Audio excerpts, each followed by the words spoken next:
All right, so this is your video for your 4.0 presentation, which is understanding the marketing of fashion.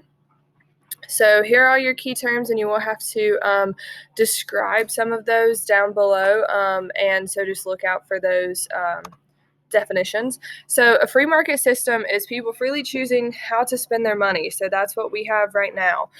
There's very little government involved in how we spend our money.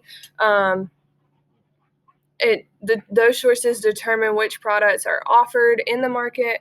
So we're free to buy whatever we want and that we can afford, right? So you can go out, and if you can afford to get a new TV, you can go and get a new TV. A business with goods or services to sell can change any price and sell to anyone willing to pay. And that's how we have a free market system here. A competitive market structure is competition is good for the economy. There are laws that prevent a single enterprise from becoming too big. So pure competition is the ideal condition. So no single company is large enough to influence prices. So example, t-shirts. T-shirts you can find everywhere, and they're basically about the same price throughout the whole entire world, really. A monopoly is only one company offers a given good or service for sale. An example of that would be an electric company. So they own most of the electricity, I guess, push outs than most other people. And then in between those is a cross between pure competition and monopoly. And there's only a few large rival firms that offer the same type of product. So an example of that would be credit card companies. So if they're in between, then that's an example of a credit card company. Forms of business organization. So a sole proprietor is owned by just one person. It's the easiest form to start or dissolve, so to get rid of.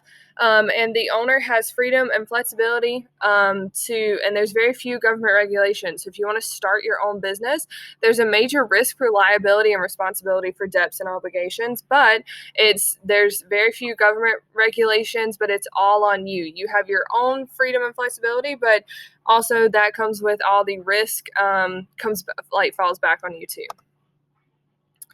A partnership is an unincorporated business that is operated by two or more people. So it's almost it's basically the same thing as a sole proprietorship, but it's literally between two or more people.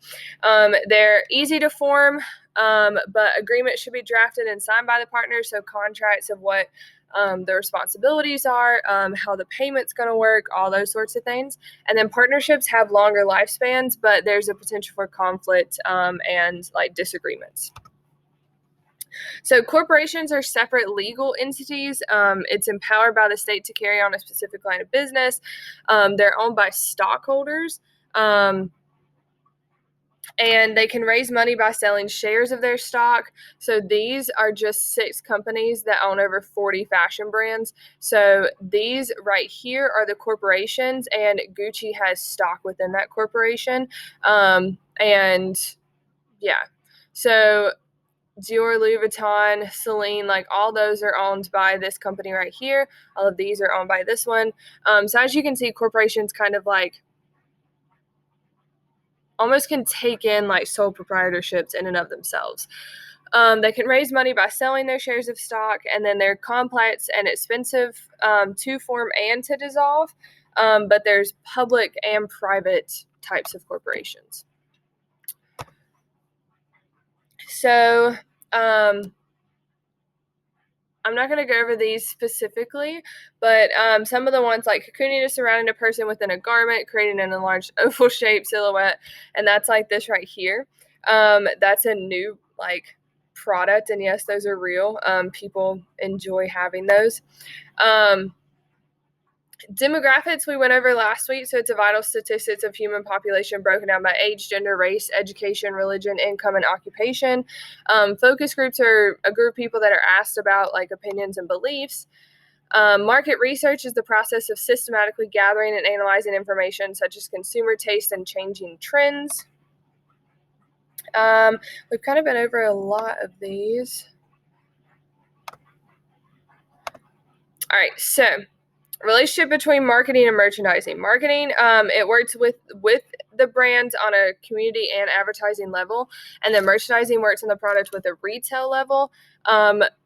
So marketing is like how to get your product out, and then merchandising is how to get your product sold, if that makes sense. So the management process through which goods and services move from concept to customer, and then the activity of promoting the sales at the retail markets.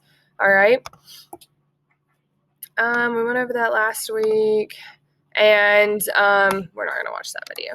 So if you have any questions on that, please let me know.